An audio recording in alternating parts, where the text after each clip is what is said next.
I hope this recorder is good. It should be on. All right. I'll put it close to me. So I have my bachelor's degree from Indiana University, and I got a bachelor's degree in English and journalism. And when I was at Indiana University, I wrote for the newspaper, the IDS. And then I got a master's degree immediately after that at University of Florida, and my master's degree is in communications, but with a focus on public relations because I took a PR course when I was at Indiana after I was doing the writing for the newspaper. I thought I wanted to be a sports reporter, so I was covering, different sports. But then I took this PR class and I was like, oh, that's kind of interesting. So I got my master's degree at University of Florida, and then I moved to Chicago. And my job there, you kind of take what you can get when you're out of college. So I took a job at New Trier High School, which is up near like the North Shore, and I was their community relations person, which was a PR job, but included a lot of writing, communication kind of skills that you would use as a journalist. I work with the media a lot, but I wasn't writing on behalf of the media. So I did that, and then my husband got transferred down to Florida, and so I came with him without a job. And so again, searching around, you kind of take whatever job you get, and I got a job at Health Central. It was at Health Central at the time. Now it's owned by Orlando Health out in Ocoee, the hospital out there. And I got in their community relations department and did public relations, and then eventually got to the director of communications level. And then I decided I didn't know if I wanted to do that anymore. So I ended up teaching for a year at West Orange High School, and then taught for a year at Oviedo High, actually 2 years at Oviedo High School. And then I took a break when I had my kids. And then my neighbor was like, why don't you work at Valencia? Because she did. And that hadn't even occurred to me. But so I came over here, applied, started working as an adjunct writing or doing developmental writing classes. And then my dean was like, wait a minute, don't you have a journalism background? And I was like, yeah, I do. And she's like, well, we need somebody to teach PR and journalism and do all this. So it has evolved into me teaching social media, which did not exist when I got here. The PR class, which I developed with another woman, and the journalism class, and now I'm the advisor of the Valencia Voice, and we have a new degree program, so it's evolved. But that's kind of how it came about. Can you explain what exactly public relation, what the job description of a public relation is? Yeah, versus like a journalist where you're the person that's going out and getting the story and interviewing the sources and finding the facts. The PR person works for the organization. So in my case, I was working for a school district and I was working for a hospital. And so my job would be, when we had news, we would put that together in like a written news report, but it was called a press release, and obviously they still do that in PR, and you send that out to different media, the ones that naturally would be on your beat, so like the healthcare reporter or the education reporter, about things that we had going on, news that we thought was newsworthy that we would share with them, and then hopefully they would cover it in their magazine, newspaper, TV station, whatever. So that was part of the job. Another part of the job was like employee communications. So here at Valencia, we have different employee communications, which at one time would be handed out in like a paper form. Now it's digital. But at the time, I would write all of those articles for the employees. You help plan events. You do crisis communication. So when I was at the high school, which was a big high school, it was a giant high school, but it was also in an area of Chicago, and it was public, but you had to be able to afford to live in that area to go to that public high school. So it was basically a rich people high school. But anyways, one of the crisis communication things came up is that Time Magazine decided that they wanted to do a story on drug use in high schools, and they wanted to focus on New Trier High School. So that was not really a crisis, but we had to sort of manage that. So, it wasn't obviously going to look good for us that they were picking on our high school to do a story about drugs in high schools. So we at the time had a person that was in charge of like drug education at the high school, so we had them talk to her, and they came around and we showed them all the stuff in the school, and then they were like, well, how about we talk to some students? And we're like, well, no, you can talk to them on public property, which is basically what they do, is go across the street, and as they're coming out of school, sort of intercept them and interview them there. Right. So it didn't end up being a crisis, but it could have been. So you have to, when you're in public relations, you have to kind of think ahead and use strategy to, how am I going to deal with this crisis or potential crisis? The other thing that we did would do any kind of community relations campaigns. So if we were going to do a new advertising campaign, before we would even get there, we would do focus groups and surveys of people in our community to see kind of what they wanted, what they were thinking, what they weren't happy with, what could be better, so that we could then get a campaign together that was based on what the community wanted rather than what we thought they wanted. Okay. So that's kind of what PR is. It's a multifaceted, but one of the main jobs is working with media, so that when they come to you, because you have, like when I was at Health Central, well, maybe it was right after I left, they brought Tiger Woods to that hospital when his wife hit him in the leg with the golf club, and then he wrecked the car. So that was like dealing with the media immediately, because it wasn't just our local reporters, it was reporters from all over the world, because it was Tiger Woods. So then you're having to deal with that and be the spokesperson for the hospital. So, and of course, the one thing about working in a hospital and schools, you can't say too much because of the laws that are in place for patient privacy HIPAA violations, yes, and exactly. all that. So it kind of helps when you're the PR person and it's about one of your patients. You can't really say much. So that's a really interesting job. So, as you said before, you moved a lot throughout your career. So is it? So if I want to go into journalism, I'm probably going to have to move a lot. You're going to have to move a lot in the beginning. You'll probably, unless you're like really lucky or have hit the jackpot with some kind of internship, you're going to move from like small to medium to bigger. That's just how it works. And, we've had Orlando Sentinel reporters here to talk to students, and they've been talking about how they moved 4, 5, 6 times before they got to the Sentinel. Not always, but you just have to expect that as a young journalist, that you're going to be moving around. And I'm fine with that. Yeah. Yeah. So, and I think actually it's kind of exciting, especially when you're young. And sometimes you end up in these really small places, but it does give you, I think, a sense of, if you've only lived in Orlando forever, then you only know about this place. Whereas there's so many places out in the world and other people that have other issues that when you move around, you kind of learn, oh, these things really do exist. Yeah, and because I just moved from Tallahassee. Well, 45 miles west from Tallahassee is a small town. That's where I lived at. And I just moved here, and I love it in the city. So I'm really interested in moving different places and all that.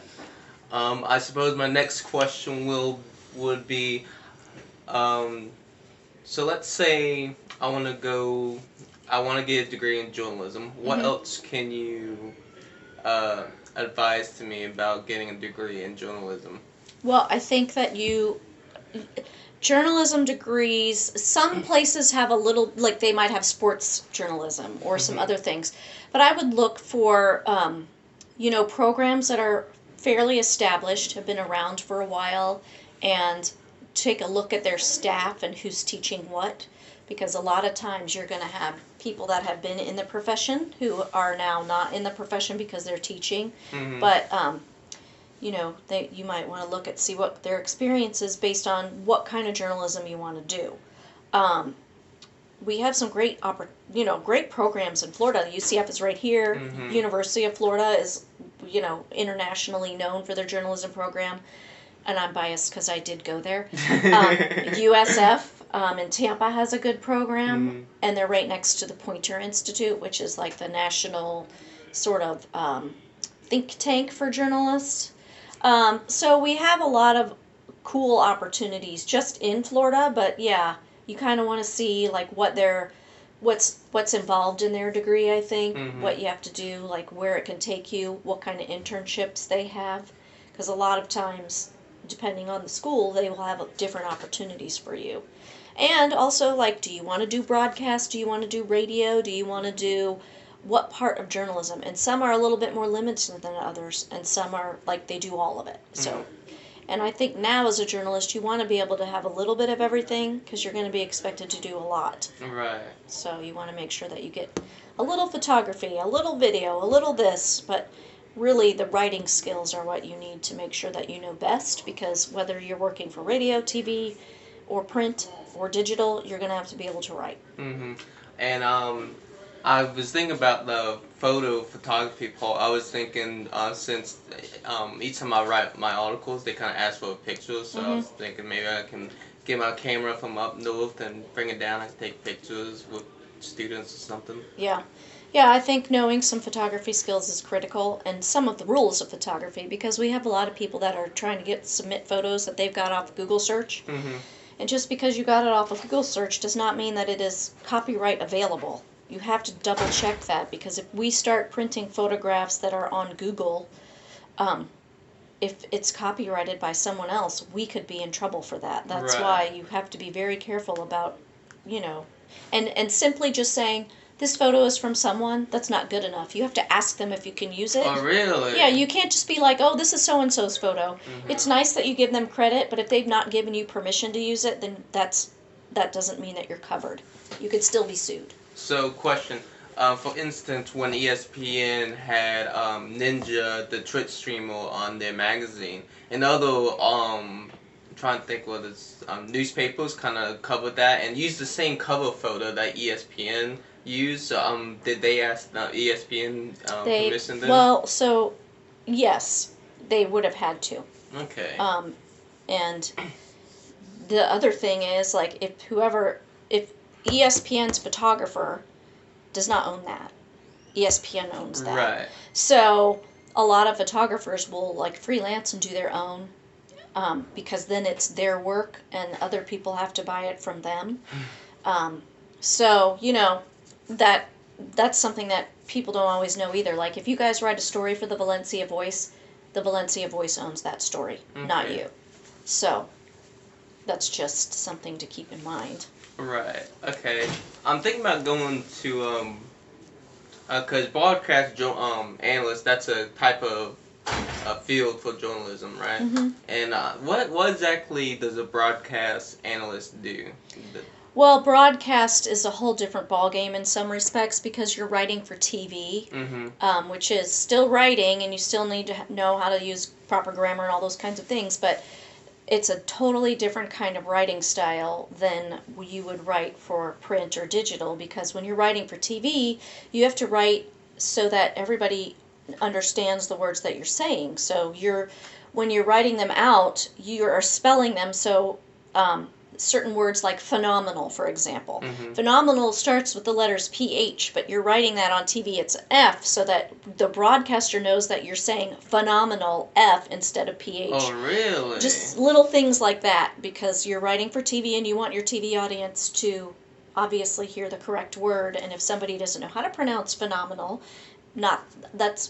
would not probably happen with somebody at that level, but it could happen, and so somebody might say phenomenal instead of phenomenal, so you would write it with an F. So it's just a little different, and you're obviously writing shorter sound bites than you are in a more in-depth article.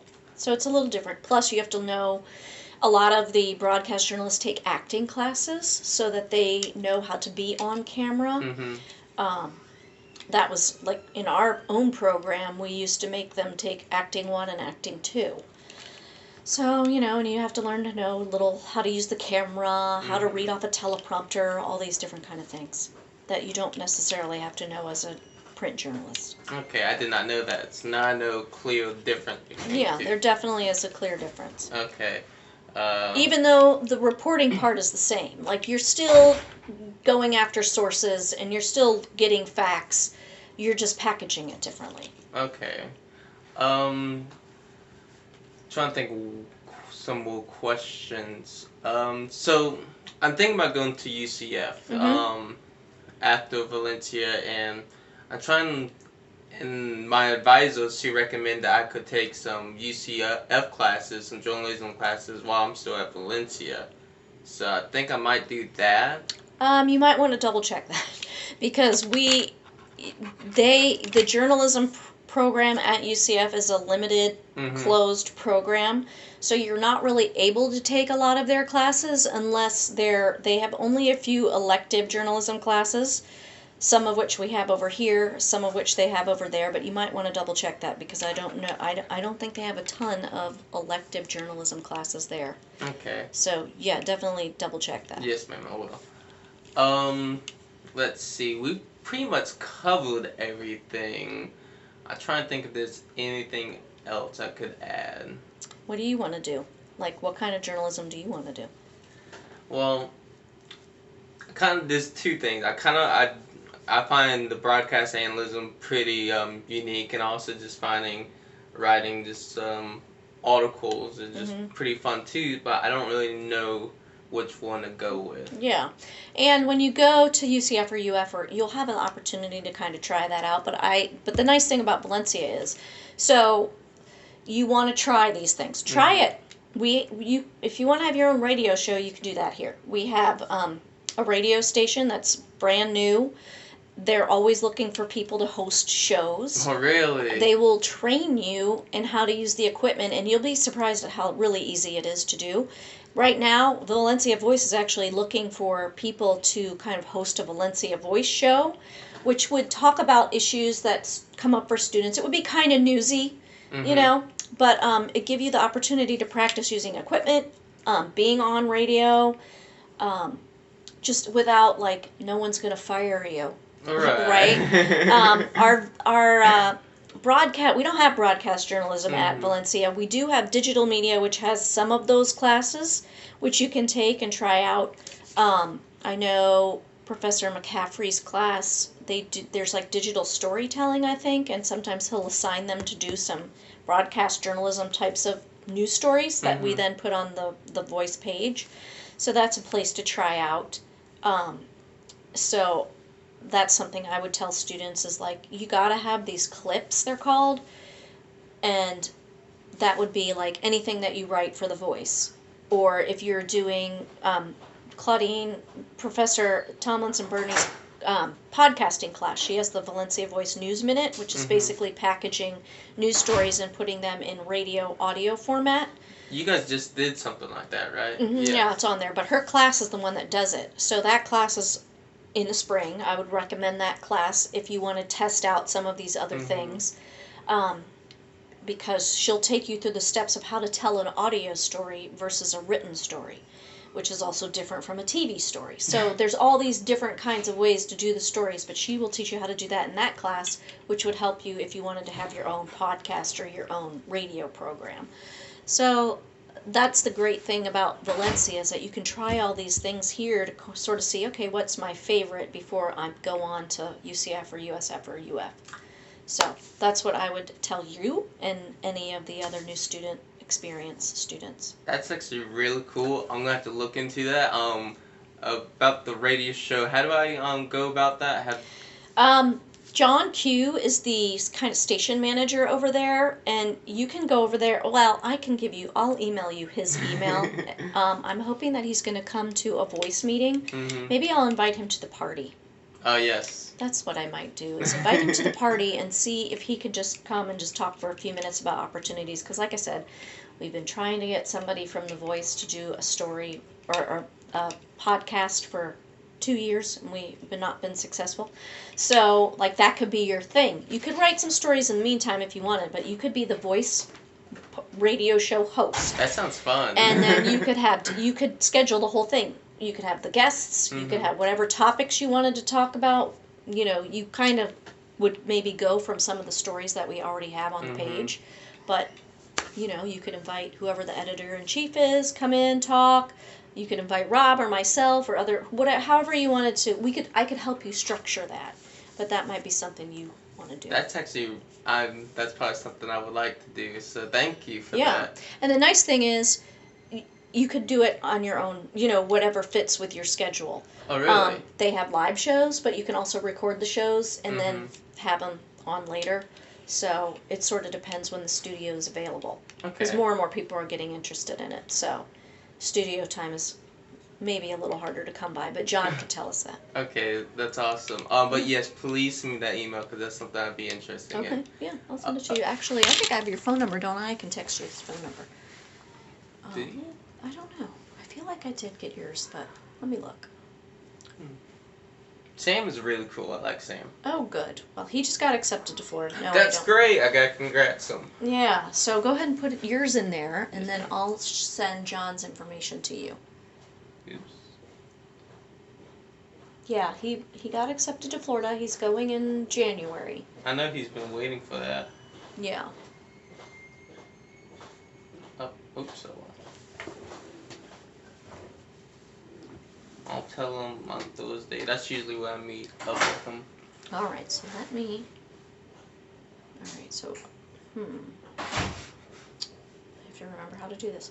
Okay, message you, and I'm going to share. Oh, no, that's wrong. What's So up with these sunglasses? Would you like a pair? Yes, actually. Did you ever get a voice T-shirt? No, I don't think so. Do you want to pick one out of the box? Yes, ma'am. It's kind of willy-nilly in there, but you'll find one. Cool. But you've got to find the right size. They're not really sized. All right, let me see if I can This find one it. looks good. Can I have a suckle? Of course you can. Cool. Thank you. Yeah, and let's see. So, wait, what day do you work?